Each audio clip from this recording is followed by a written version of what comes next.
Okay,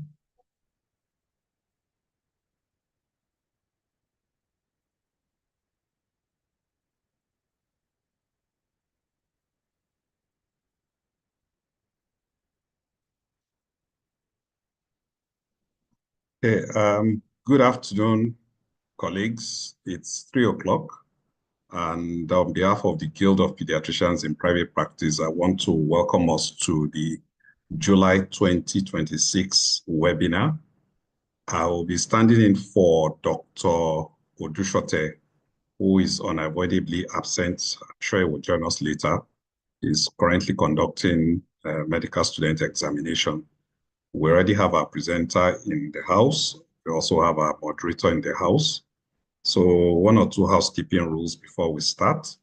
If you have any questions, please put them in the comments in the chat box, and after the presentation, your questions will be answered.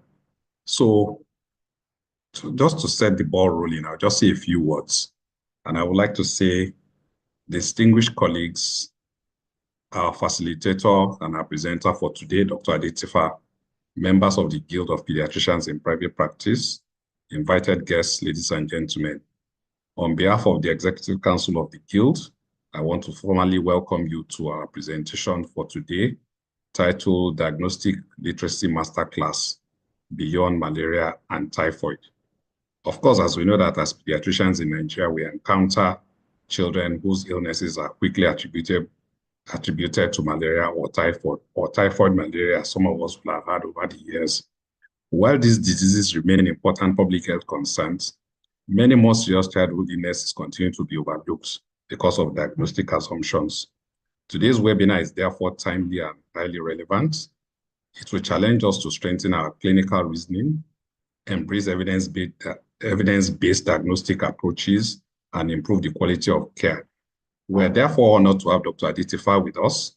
He's an internationally respected pediatrician, an infectious disease epidemiologist, as we all know, the former Director General of the Nigerian Center for Disease Control, and the outgoing Chief Executive of the Foundation for Innovative New Diagnostics in Geneva. His wealth of experience in infectious diseases, diagnostics, as well as global health makes him an exceptionally qualified person to lead this webinar. I therefore encourage all of us to listen carefully, write down our questions, share our experiences, and take advantage of this unique learning opportunity. I want to formally welcome all of us again and thank Dr. Adetifa for accepting to present to us today. So I hand over to Dr. Shijuade, who is the moderator. Over to you, Dr. Shijuade.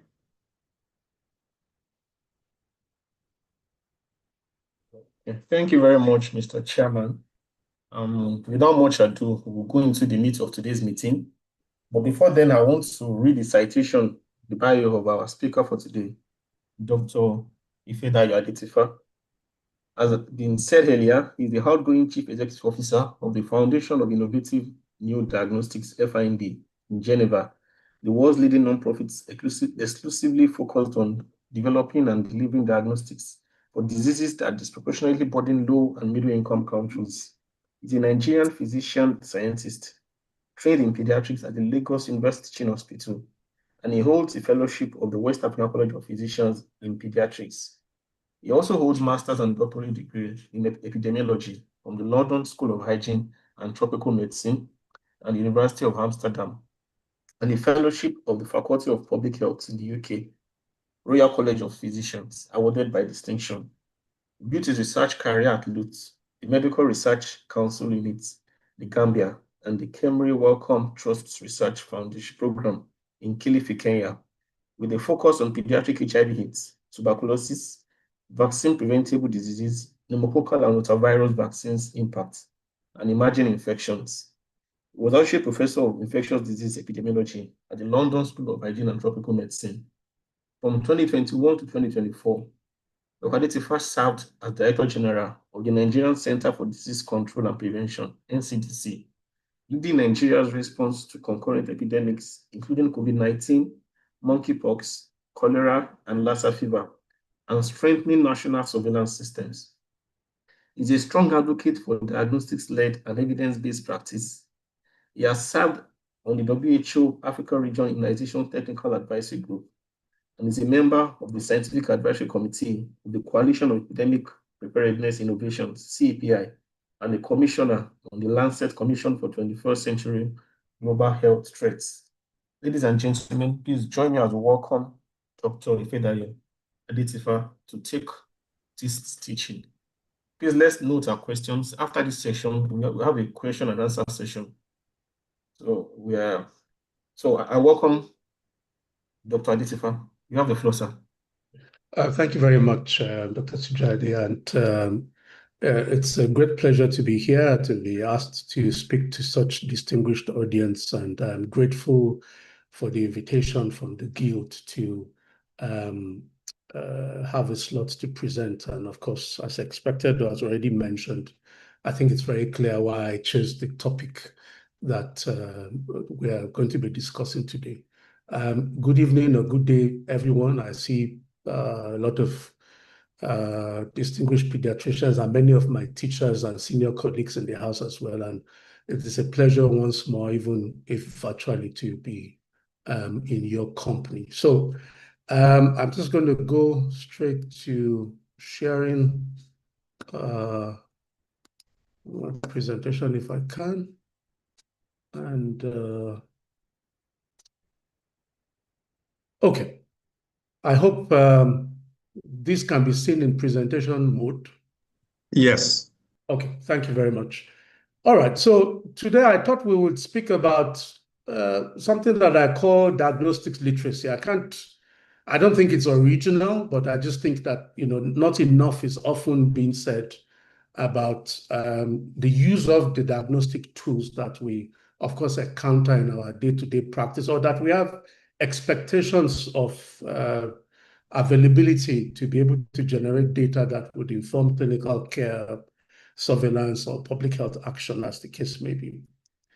So hopefully, with the time we have, I hope we can go through the following. Just talk a bit about diagnostic algorithms, the problem of etiology in relation to geography of practice.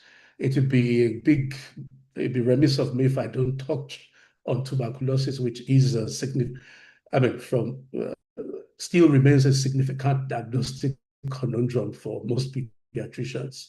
And then we'll talk about test types, epidemic preparedness in relation to public health, and hopefully look at a framework for every febrile child. And I think there's going to be a part about some worked examples of what it actually means to use the various tests that we often depend on in our clinical practice. So before the next slide, I'll just touch on, tell a story. So many years ago, I think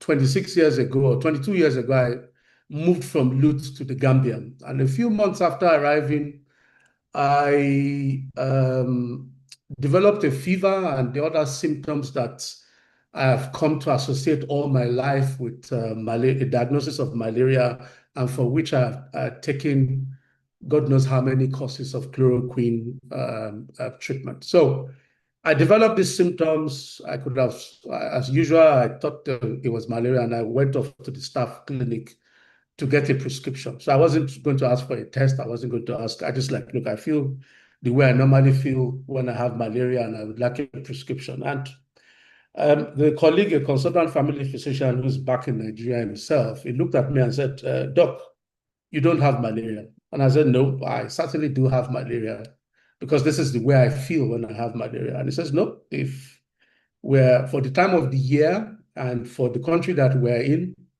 he doesn't believe we have malaria. If I had the patients to wait for a test,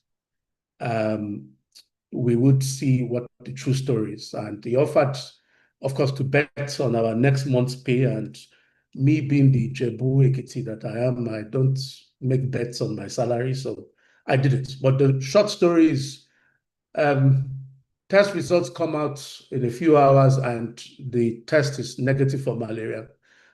This is slide microscopy. The MRC is sort of center of excellence for slide microscopy, given its history of doing malaria research. But I still felt the way that I always felt. And the advice was, look, you probably have a viral illness. Go treat symptomatically, take some analgesics. And if you feel the same in 2 to 3 days, come back to us. Well, end of the story, 2 to 3 days, I was fine.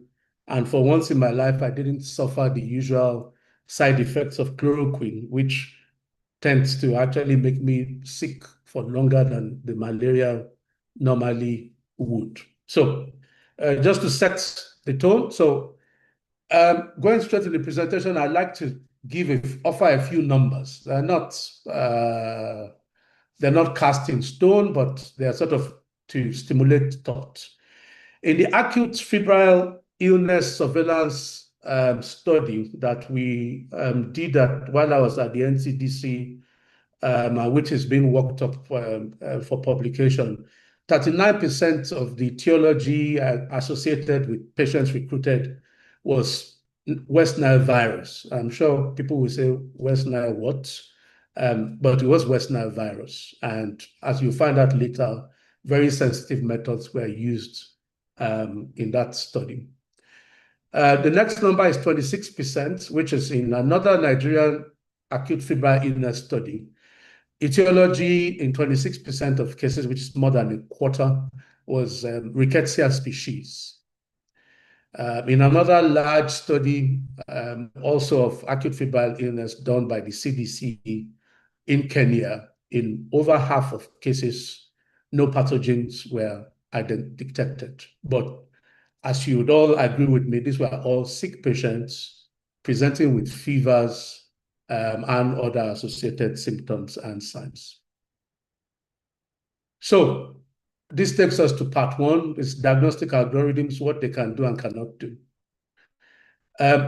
We are still all pediatricians, so I think it's important to highlight that when danger signs are present, and I'm sure I don't need to tell this audience, we need to stabilize and refer. There are no test results that override any of this. So whether if the child is unable to drink or feed, vomiting, everything, has seizures, lethargy or altered consciousness, a stridor in the calm child, significant pallor or severe pallor, the oxygen saturation is less than 90, your test results at this point in time is irrelevant, really, because we do need to focus on stabilizing this very ill child and either deciding whether we're going to continue management in our facility or refer to the next more appropriate management. So this brings me to the idea that the pulse oximetry, as we all know, is a point of care test available in every private clinic. It doesn't give you etiology of illness, but it tells you that a child is significantly sick or has a danger sign and needs to be managed appropriately. So supportive oxygen or, looking at hemoglobin levels and other differentials that may cross our minds. So let's look at malaria, which, we talked about beyond malaria and typhoid, and that was meant to be like a bait to draw attention. But let's look at malaria and what the national guidelines say. So the first rule for the national guidelines is the stipulation that parasitological confirmation is mandatory before treatment. So if you have a rapid diagnostic test in your clinic, empirical treatment for malaria is non-compliant with the national policy. And there's only one exception, which is for under 5 children when you don't have any tests available. The second rule is that a negative malaria test mandates that you must have a differential diagnosis. So if the client has fever but is negative for malaria parasite, then other prevalent comorbidities or differential diagnosis or causes of undifferentiated fevers should be considered, identified, and managed.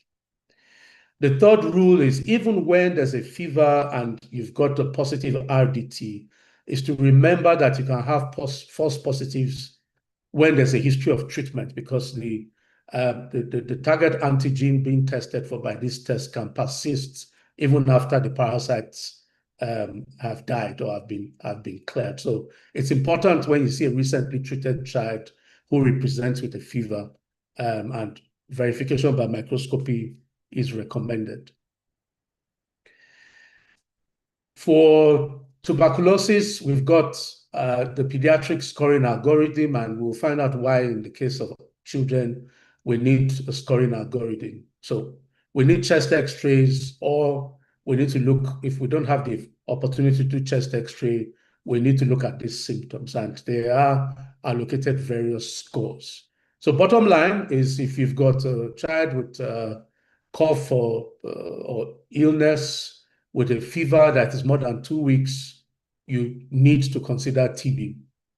Okay, and similarly, if you've got a cough for more than 2 weeks, a fever for more than 2 weeks, but you have X-ray facilities and these X-ray features as listed, then you also need to consider TB and to initiate treatment. And to initiate treatment, not as a trial of treatment as what was prevalent when I was a resident, but it's that you've embraced the diagnosis of TB and you then need to follow through by completing the treatment as well, which is to highlight the importance of really going through these steps carefully and investigating your other differentials before you start your TB diagnosis treatment. So moving on to part 2, I talked about differentials. I talked about sort of other causes of undifferentiated fevers, and this takes us back to a common rate-limiting step, or a rate-limiting step that is common to all diagnostic algorithms or all presentations, is that our etiology problem, and if the etiology or the understanding of the etiology of fevers is meant to serve as a map to guide us in clinical management, then we have a problem, because that map, the map that we have, is wrong. So as I highlighted earlier, in this study that is published as a preprint, these were the etiologies that were identified in the patients that were investigated in the sort of initial samples presented. So I don't know how many of us think about West Nile virus or Zika virus when we're looking at patients, or adenovirus or chikungunya, for example. But malaria, in this case, in this data, was only 6% of cases that were positive. And of course, Crimean Congo hemorrhagic fever virus was positive in 4%. So the summary is on the right panel, is that there were 32 distinct pathogens identified. Co-infections were quite common, and many children had 3 or more pathogens simultaneously. So this gives you, a problem about, is the presence of a pathogen equal to causation? Because we are not sterile. We used to say that, blood cultures, anything you find in the blood culture, if there's no contamination and lab methods are adequate, would be considered causative because that compartment is meant to be sterile. But we now know that actually there's transient bacteremia. The blood transiently carries pathogens before they're either cleared by the immune system, and then what you find may not necessarily be the cause of the symptoms that you are seeing. But we are highlighting this to bring up, hopefully, thinking about likely etiologies. So in children 2 to 17, more than half of them were positive for West Nile virus. West Nile virus is not on our integrated disease surveillance register or reporting list, for example, and there is no point of care test for that pathogen in clinical practice, assuming that it's actually a significant cause of illness. But as I said, this is an exploratory sample, and we usually don't change policy on the basis of one study. You need repetition, or you need confirmation. But there is another study that was done on acute febrile illnesses as well, a separate period, and we can see also that Rickettsia species were the most commonly associated. Plasmodium species, 24%, but we had Lassa fever. Clinical malaria diagnoses were made in almost 40%, and more than half of the patients had received antimalarials. This was across all ages, and indeed, 64% of the children had received anti-malarials, which sort of shows you the kind of treatment pathogen gap that we have and how that is even wider in children with febrile illnesses. And again, this was the study in Edo State and environs. So we shouldn't, and I think the FCT, so we shouldn't be surprised about the number of cases of Lassa fever that were also seen. So your geographical signal, and I know I'm talking to an audience, or well, the organizers of this meeting are people practicing in Lagos with a wider audience from the rest of the country, but it is that even for our country, there are geographical variations, and it is important to understand your geographical reality because indeed it should affect your daily practice. For the Kenyan study, which was done by the CDC, really robust lab methods, thousands of patients, 4 sites. As we can see, the diagnostic challenge in infants, 75% of them had no pathogen detected.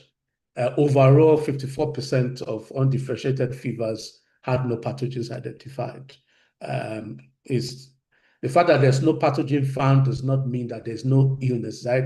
It's one of two things. Either that your current diagnostics are limited in terms of their pickup, or secondly, we are not actually using diagnostics targeting the pathogens that were responsible for the fever, which, in the case of viruses, will be quite plausible. Malaria was quite common, again, 35-36%. So the endemicity in this area was real and context specific because this is Western Kenya where there's actually a lot of malaria. Western Kenya is on the border with Uganda, and the malaria prevalence or incidence in those areas are quite high. And there's also a lot of HIV. But it's also interesting to see that on the coast, on the other side of the country, there were notable chikungunya cases, but in Mombasa. So again, as we said, pathogen geography is important. An arboviral outbreak in a coastal city was completely absent 500 kilometers inland. And I'm sure that the same situation would apply to, say, Lagos and Maiduguri, for example, or even Zamfara. So some colleagues would remember PERCH, which was really the pneumonia etiology study, large study done in 9 sites, 7 low middle-income countries. And when that study was planned, it was assumed that pneumococci were the leading bacteria, or the leading cause of respiratory illness.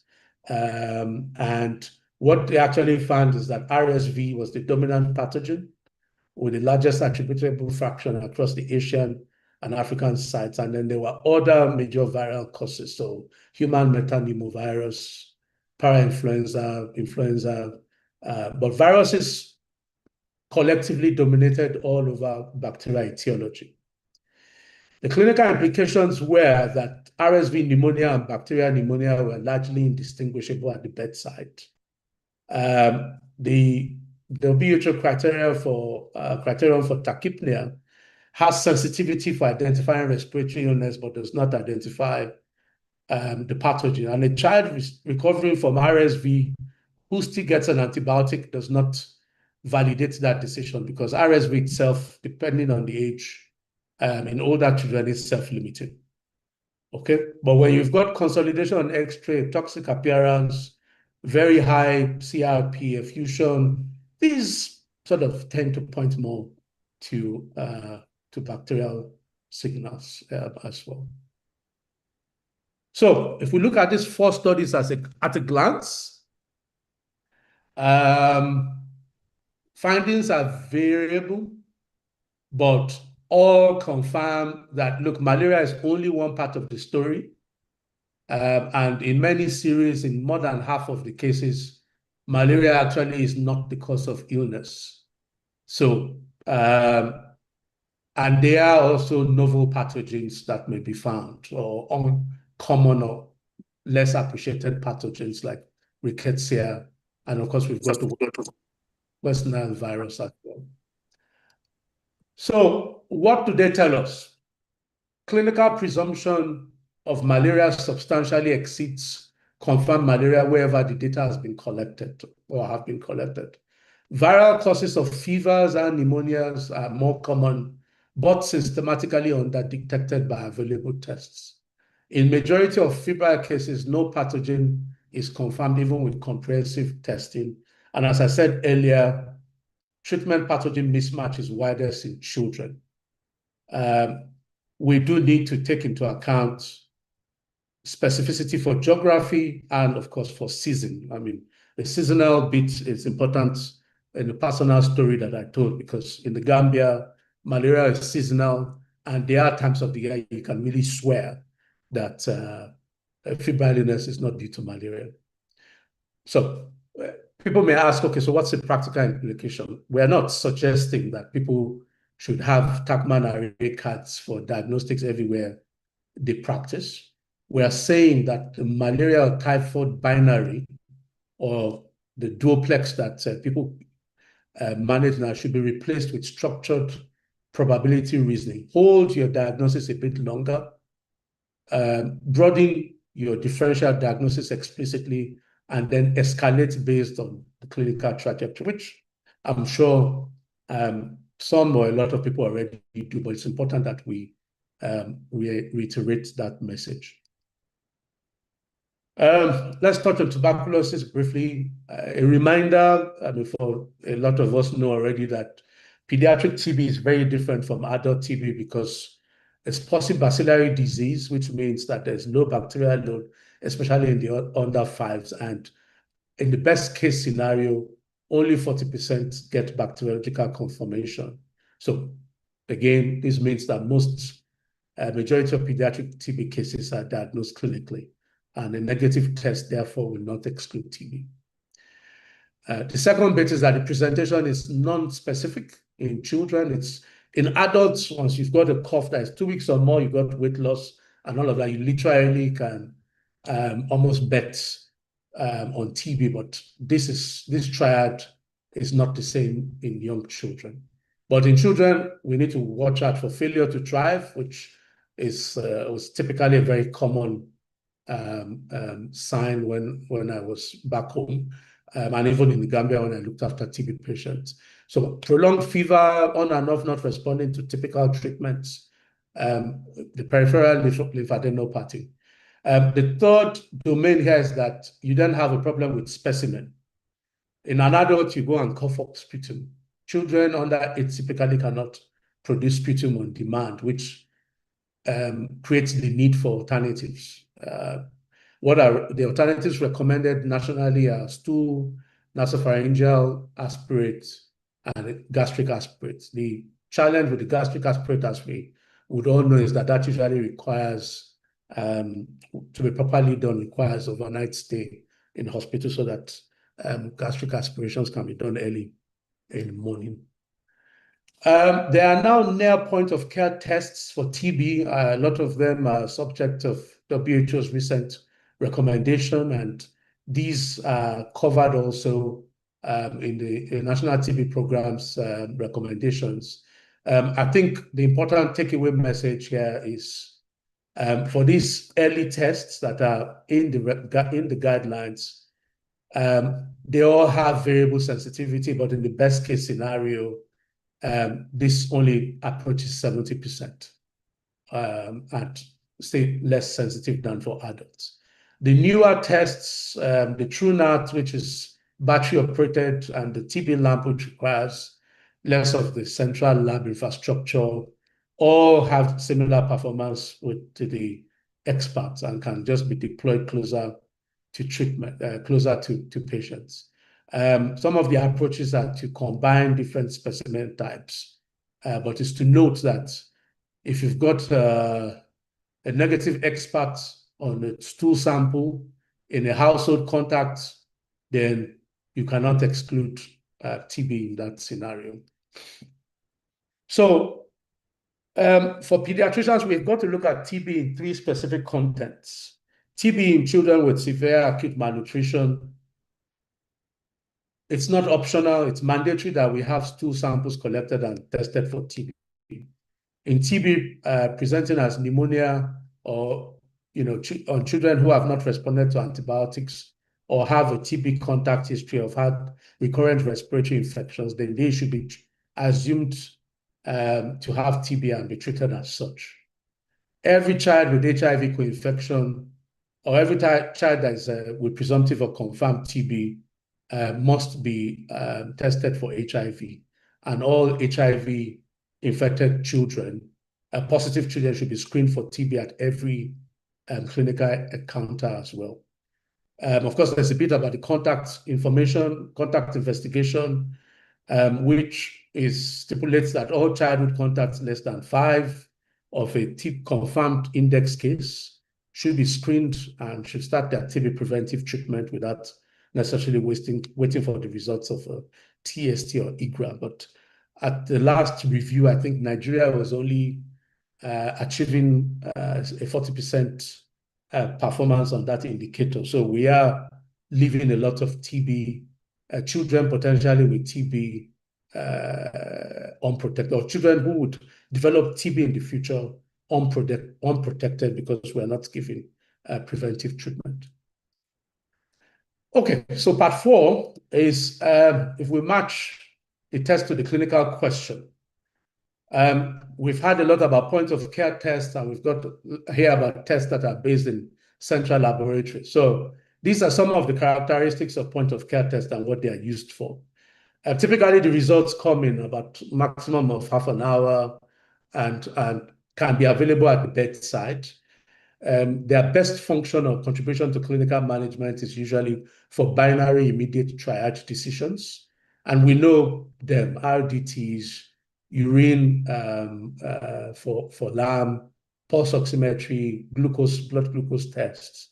It's important to pay attention to quality assurance, that they've been stored appropriately and they've not expired, and the results are interpreted within the window that is recommended. We talked earlier about false positive tests that are possible after treatment, as we know for HRP2 RDTs. But the sensitivity of RDT tests are sufficient for ruling out the presence of any disease in what we call low pretest probability settings, and we'll touch on that a bit later. For central laboratory, we are very aware of blood cultures, CRP, ESR, GeneXpert, and all of that.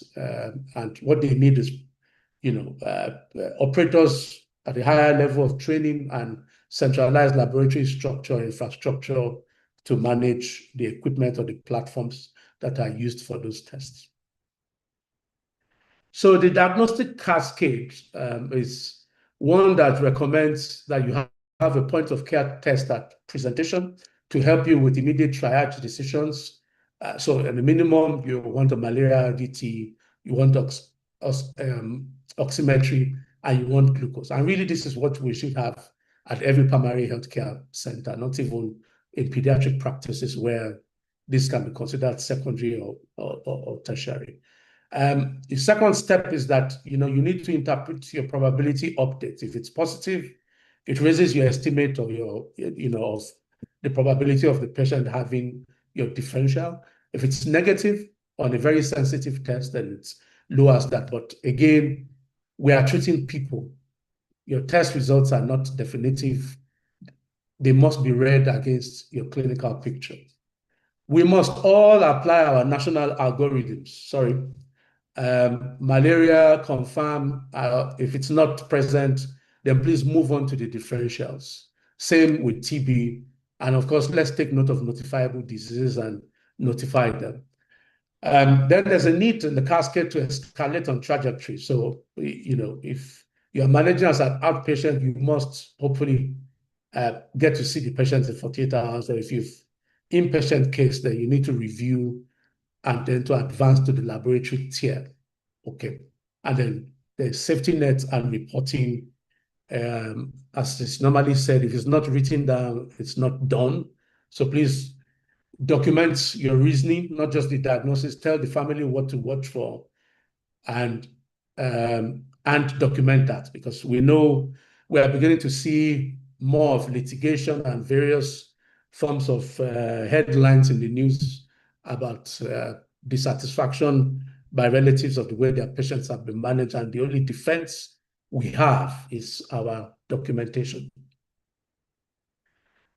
I can't go through this without talking about epidemic preparedness. All pediatricians, yes, you're looking after our constituents and you're working in your various practice in private or public, but we all have responsibility for contributing towards public health, or we have a public health function. So in that sector, the private sector is somewhat epidemiologically invincible. And I think I mentioned this when I was at the NCDC, and the plan was to try and address that by really bringing on board, at least depending on bedside or size of practice, private hospitals to begin to report surveillance data. So the Safian study found premium Congo hemorrhagic fever and febrile patients in South Central Nigeria. This is a notifiable disease. The question is, do we know all the notifiable diseases? Do we know the algorithms where these cases have been reported? The AFI study found West Nile virus in 39% of febrile patients. While this is not on our IDSR priority list, that list is not cast in stone. If private practitioners have been recording unexplained viral fever patterns, it's likely that this signal would have been visible years earlier.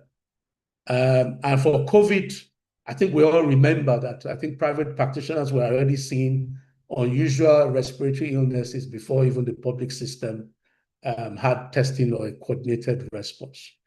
And the issue with epidemics or pandemics is that this will happen again, and it may happen with a pathogen that we may not have named yet. So it's important that in your practice or as a collective that you start a fever register that captures some basic information, and you'll be surprised that 6 months of data collection with 600 points of Sentinel as a contributed 600 point Sentinel data set will really produce a surveillance system with a wealth of data that does not currently exist.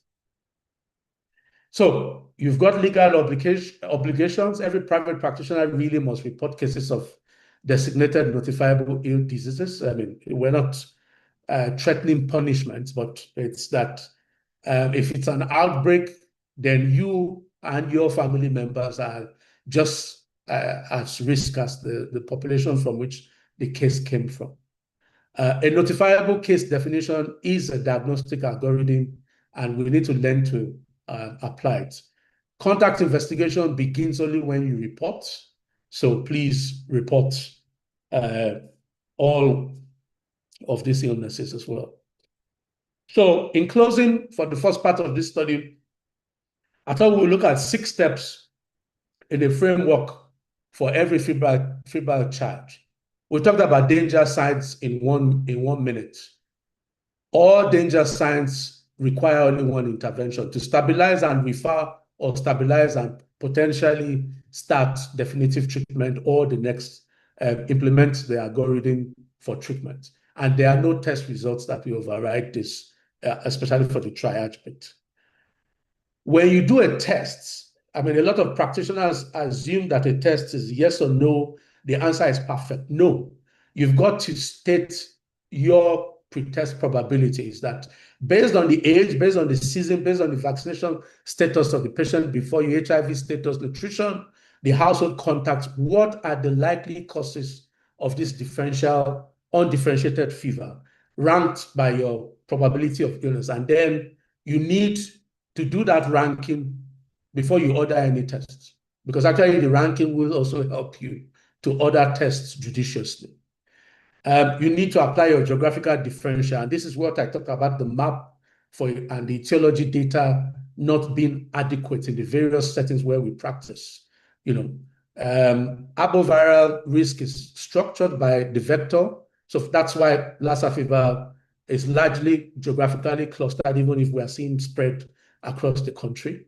But, this will affect dengue and some of the other arboviral illnesses. So we need a wealth of local epidemiology data to help calibrate our various algorithms.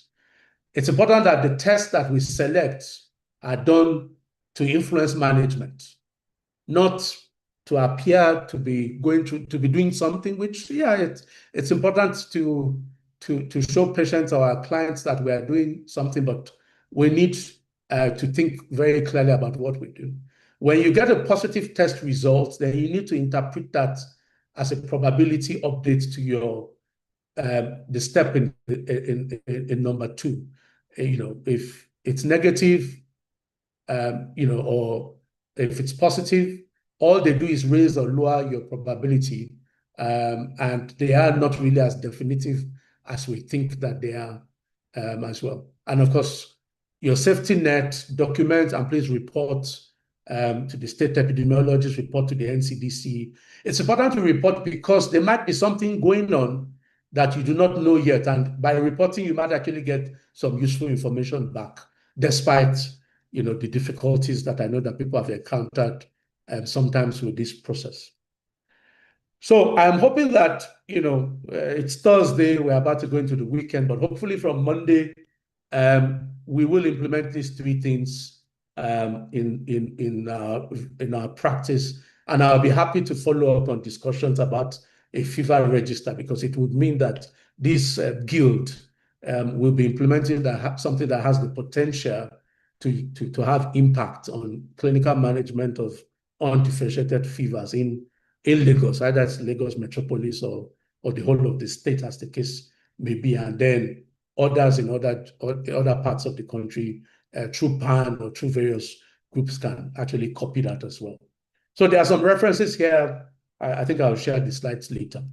So I hope I can spend 10 minutes, because I really want to also take questions, explaining how to understand diagnostic tests in terms of the performance parameters, the sensitivity, specificity, the positive predictive value, negative predictive value, and how all of these performance parameters are affected by the prevalence of the actual illness in the population. So what's the core clinical question?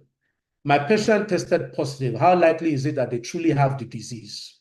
This talks about your positive predictive value. My patient tested negative. How likely is it that they do not have the disease? This speaks to your negative predictive value. And the test is 95% positive. What does this mean? It means that 95% of the people with disease test positive, but what about the 5% who test negative? If the test is 95% specific, what does it mean? And what about the 5% who then test positive? Everything flows from this famous 2x2 table, in which on the columns, you've got the absolute truth, which is the disease is either present or the disease is not present. And then on the rows, you've got what your test says. So tests are not there are no tests that 100% correctly identify the presence of disease or the absence of disease, which leads us to the situation of where you have true positives or false positives, or you have false negatives and true negatives. And we've got your sensitivities calculated, and positive predictive value and others are calculated as shown below this table. So in plain English, what does sensitivity measure? The question that your sensitivity answers is, of all the patients who truly have the disease, how many does your test correctly identify as positive? For specificity, of all your patients who do not have the disease, how many does your test correctly identify as negative? Now, if your patient actually tests positive, what's the probability that they actually have the disease? That's your positive predictive value. And similarly, if they are negative, the probability that they are truly disease-free speaks to your negative predictive value. And your prevalence talks about how common is the disease in the population you are testing, or what is your clinical estimate before the test, or. So your sensitivity guides you when your negative when your result is negative, because high sensitivity means that fewer cases are missed.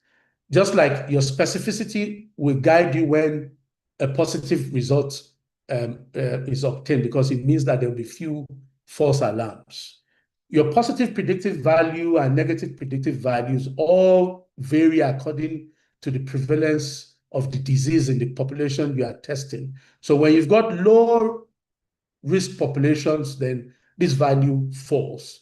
And your prevalence is the biggest driver of your PPV and MPV. So as a clinical rule of thumb, high sensitivity rules out disease, SNOUT, and high specificity rules in disease. So this is the memory aid. So some of the common misconceptions is that if a test is 90% accurate, it means that a positive result is 95% certain. As I've said earlier, this is not true. A negative result also does not always mean that the patient does not have the disease. So it's important to keep that in mind as well. So let's look at some examples for a test. For malaria RDT, using the HRP2 based test. So if you've got a test with these results, the question is this the same in Kakamega or versus Abuja or versus a post-treatment checkup? Now, in a high prevalence setting where you assume about 50%, this is what the numbers look like. Okay, your true positives, your false positives, your false negatives, your true negatives. And what it means for your PPV and your MPV is that in a high prevalence setting, then your only 1 in 20 positive tests are likely to be false, and 1 in 20 negative tests are likely to be false. So you can work with what your test results say and assume that they're performing well. And this will probably be the case if you lived in in Uganda or Western Kenya.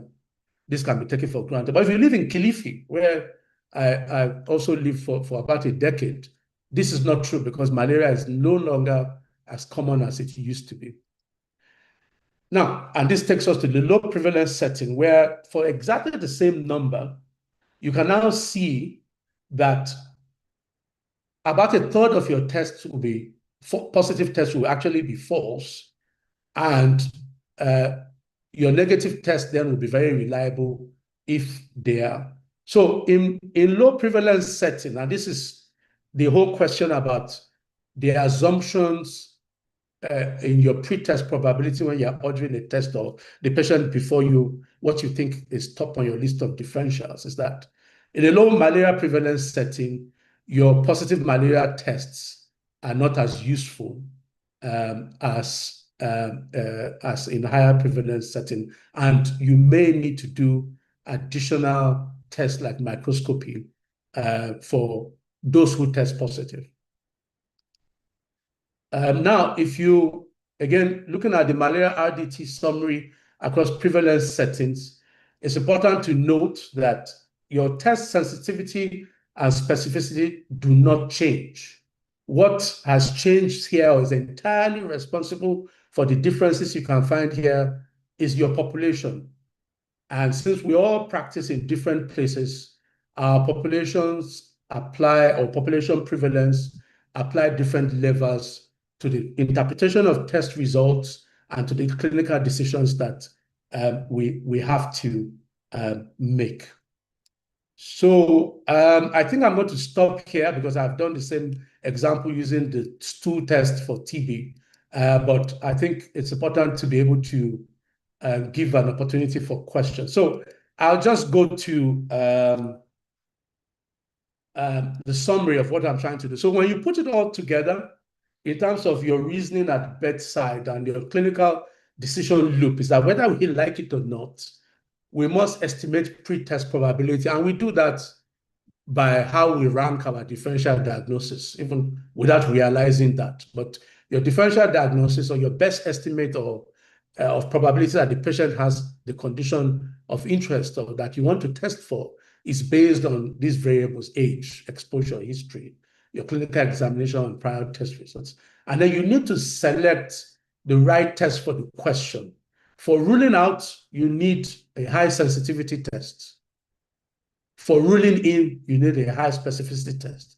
And some of us who are familiar with HIV testing, when it moved to the use of rapid tests, the algorithm is that we always start off with a very positive test, and then you do a very sensitive test, then you do a very specific test, and before you can, and then you have one test with high sensitivity and specificity to address discordance. We are to interpret our results as an update, not a verdict, because again, as our teachers have always reminded us in pediatrics, we are treating the patient, or even in medicine in general, we are treating patients, not lab results. And then your action in terms of the clinical decision you make is then based on your updated probability as informed by the test results that you have received. So your quick reference card, again, sensitivity is how good the test is at detecting disease. Your specificity, how good is the test at ruling out disease. Your positive predictive value, what's the probability that a true test means that the patient actually has the disease? And if your negative predictive value, what's the probability that the patient is disease-free if the test is negative? And these are affected by the true prevalence of the disease of interest in the population from which the patient comes out of. So that is it from me. Thank you very much for listening to my long spiel. Back to you. Thank you very much, Dr. Adetifa, for that enlightening and educative session. And one thing I particularly found intriguing was the study you quoted at the start that found that 39% of patients with fever in that study had West Nile fever virus. And this is something that we don't readily evaluate for. So I would have thought about that. And my key takeaway for me is also the framework you gave for every febrile child. You gave us 6 steps, and 3 that stood out for me was: first, you should identify danger signs and stabilize. As physicians, we're encouraged not to do beyond the resources we have. You also mentioned not selecting tests that changes management, because as our environment is a resource-limited place. So we should focus on tests that should actually help arrive at a diagnosis. So thank you very much, sir. So at this juncture, we'll be taking questions. If you have questions, just signify by raising your electronic hand. We'll recognize you, then you'll be allowed to ask your question. Do you have questions from the house?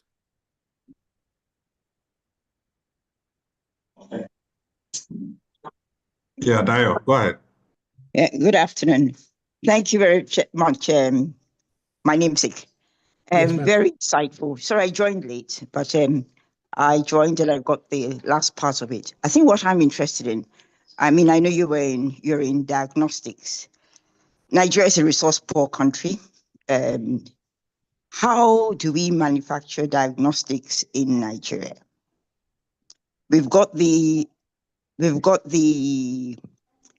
academia in terms of lots of people inside and outside doing lots of work when it comes to common infections. I guess we're actually forerunners in it. But how do we bring the manufacturing of diagnostics and to drive down the cost? Because already people can't afford the consultation fee, let alone the price of the diagnostics. Insurance itself is not enough to actually pay. Insurance companies can't survive this because at the end of the day, paying for diagnostics, paying for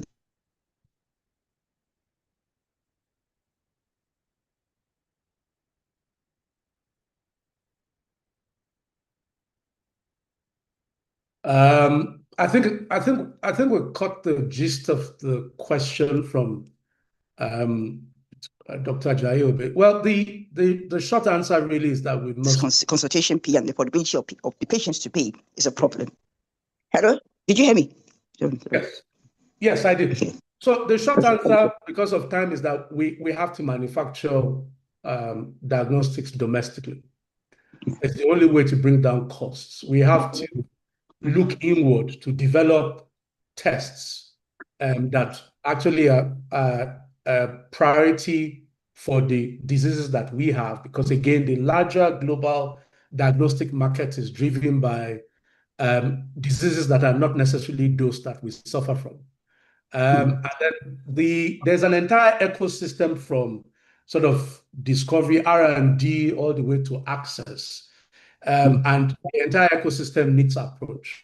To start with, I've said, for example, if we had all the federal government teaching hospitals buying whatever is considered essential diagnostics in bulk in one purchase, that automatically allows the country authorities to negotiate preferential prices. It also gives the information to a manufacturer or a supplier about the potential demand for a particular product, and then they can make the investments that are necessary to make that product available, because there is now a predictable market. Part of the challenge we have is the market is fragmented. How are you going to borrow money from the bank or to invest in a country if you do not know if your goods will be procured? So there's a big question around diagnostics and, or in fact, the manufacture of medical countermeasures, as we call them. So diagnostics, therapeutics, and vaccines in the continent, which is not happening. And we are largely dependent on things coming out from elsewhere. It needs, I think the most important thing is, like everything health, it needs the appropriate political commitment. And that's perhaps where I will stop, because health is a political decision at the end of the day. Can I just ask, the private sector, is there anything the private sector can do? After all, in Lagos State, about 60%, if not 70%, of people get their help from the private sector. I know when it comes to a larger country, that's not true. But is there a way that the private sector can start and then the government will follow? Is there a mapping of the private sector needs around the continent? I don't know all of the answers to that. What I would start off is to say that a lot of what's going on is already driven by the private sector. We've got now local manufacture of malaria and I think HIV, RDTs, and that ongoing effort with Codex and Co. We need a lot more of that. But again, part of the challenge is what I said earlier, is nobody knows the volume of consumables and which type is consumed annually in the country. Now, some of that will be sorted out by government, for example, preparing an essential diagnostics list and saying, these are the diagnostics we expect to be in every primary healthcare center. This is what we expect to be in every secondary level healthcare center, tertiary level healthcare center, and we expect them to inform the capital budgets. That sort of provides two things. One, it gives you an idea of the diagnostic standard that the government expects, but it creates an information on the market size that then allows people to negotiate preferential prices and to invest in diagnostics and manufacturing. At the moment, current private sector investment in diagnostics and manufacturing is driven by the whole idea of what the Global Fund will procure. It's HIV, malaria, and TB. Okay. Thank you. Thank you very much. Thank you. Thank you very much. Dr. Idris Abiodun, please, you have the floor. Yes, sir. Thank you very much, sir. Thank you once again for the presentation. It was quite enlightening and fantastic, sir. Some couple of questions. Number one, sir, during COVID-19, the country was talking about having some PCR machines all over the country or in some strategic places in the country. So I want to know, some of these machines, would they not be useful for us now in making some of these diagnoses? That's one. Two, what's your opinion, sir, concerning using some, if we cannot make definitive diagnosis, can we be using maybe the full blood count, the C-reactive protein, in terms of trying to distinguish whether it's going to be a bacteria or a viral? For instance, the C-reactive protein, if it's not elevated, we may be thinking more viral. If we have predominant lymphocytosis, we may be thinking of viral infection. So when we have some of these things, can we, for the time being, considering the fact that we may not be able to at least start manufacturing in the next 1 year, or we can't get some of this in, within our environment now. So what are other options? Can we make do with some of these supportive investigations, so to say? Thank you, sir. Okay.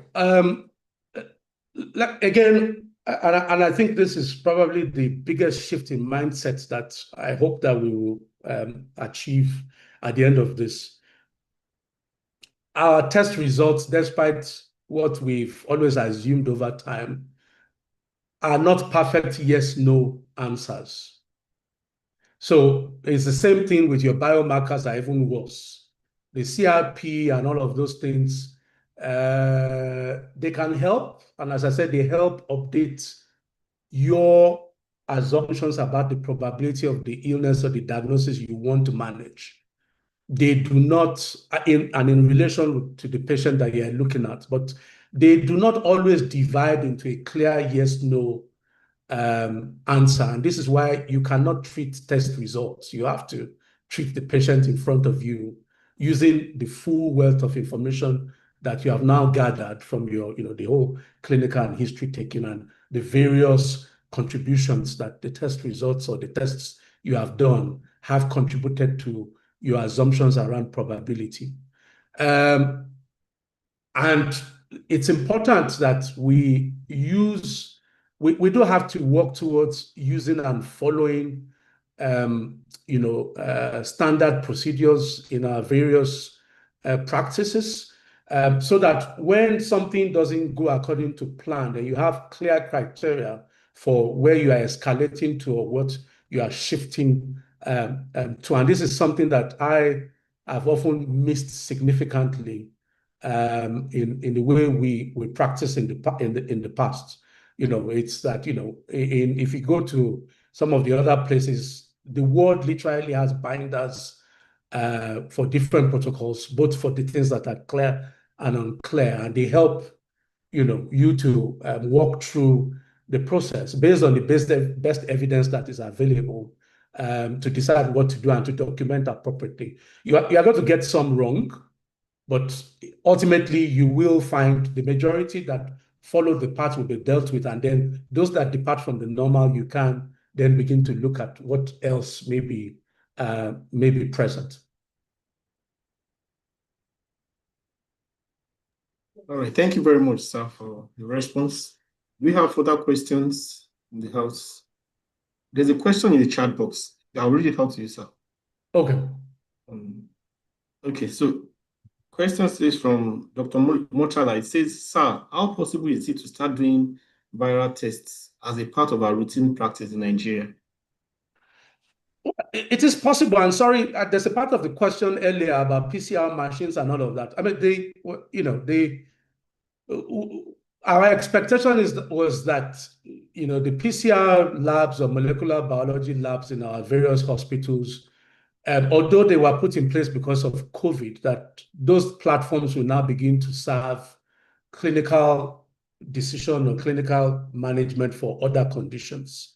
PCR testing is not only for infectious diseases, there are applications for non-communicable diseases, including cancers and all of that. And the idea is to start somewhere with those platforms and then use them to advance our diagnostic contribution to patients' clinical care.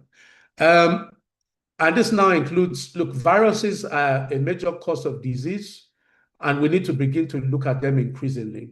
Our laboratory medicine folks, medical laboratory scientists and co, can begin to lead by even trying to design in-house assays. Not every assay is commercial.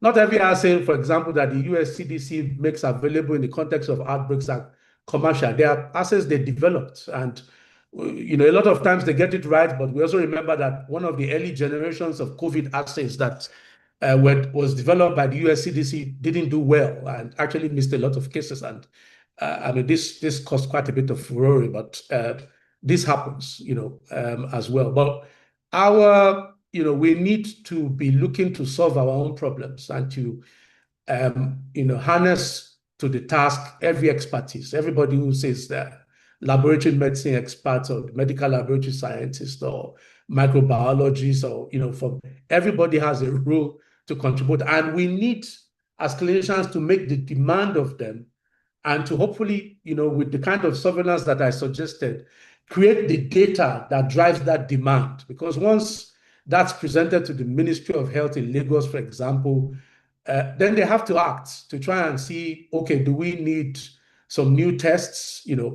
Unfortunately, the limitation we do have, yes, is that most of our healthcare costs are out of pocket, and we have to find ways of defraying those. But as soon as we've got conclusive data, then potentially health insurance can step in. But yes, we do have quite a bit to do in terms of generating data. For example, I had sort of set in motion bacteremia surveillance for secondary level hospitals in Abuja to be covered by the NCDC, just so that we can generate data, robust data on causes of febrile etiologies or causes of febrile illness. And there's a need to do a lot more of those studies and do them properly to be able to drive the policy change that is needed. Because if you go to the guys with the purse strings now, you don't have enough of information to get them to invest in what you want them to do. Okay. All right. Thank you very much, sir. Do we have questions? Should take one more question, if there is any. Just to say that I've noted my Oga Dr. Nimfade's comments, and I will do one more round walking through the presentation to make sure that all the abbreviations are written out in full, ma'am. All right. Okay. So you can see there are no more questions. Okay. So we have been challenged today to think beyond the common diagnostic label of malaria and typhoid, as is common in our environment, and to strengthen our diagnostic reasoning. So I want to challenge us today to make use of what we've learned to better our practice, and I'm sure that the Nigerian child will be better for it. Thank you very much. So let's put hands together electronically. I know there are reactions on the app. So I appreciate Dr. Adetifa for this beautiful presentation, as I hand over to the chairman, Dr. Litu. Thank you very much. And first, I also want to thank Dr. Adetifa for the excellent delivery of this webinar. And well, I'm not surprised to hear that a lot of the cases we see are not caused by malaria and typhoid, like we normally hear on the street. In fact, each time I hear that word, malaria, typhoid, I get really upset, because it just shows that we haven't done our work very well. And it's also nice to understand that we are now know some of the causes of these fevers that we may not pick up when we do the usual malaria and the without tests. Now, surprisingly, I'm glad to hear that West Nile virus and rickettsia are common causes of fevers in Nigeria. So that also challenges each and every one of us to widen our scope and look at some of these cases more carefully. And Dr. Adetifa raised the issue of getting a fever register in private practice. I think this is something the Guild will take seriously. We'll discuss further with you and possibly approach some hospitals, like you suggested, maybe 20 or 25 hospitals, and see how we can start something, even if for 6 months. Just keep a record and then get somebody to look at the records, and then we can say, okay, at least in Nigeria, we have some evidence of some of the causes of fevers amongst the children that we see. So I want to thank each and every one of us again for the wonderful audience we've had at the presentation. The webinar will be sent to us, the recordings will be sent to us. It's also on YouTube, so we can watch later in the day. And want to thank especially our colleagues who have joined from Canada, from the US, from UK, and from Botswana. Wow. So it shows obviously that we are moving and touching the right people. So thank you each and everyone again, and hope to see you next month, last Thursday, for another presentation. Again, Dr. Adetifa, thank you so much. God bless you. God bless you all. Thank you very much. Thank you. Thanks. Thank you, everyone. Thank you all. Great presentation.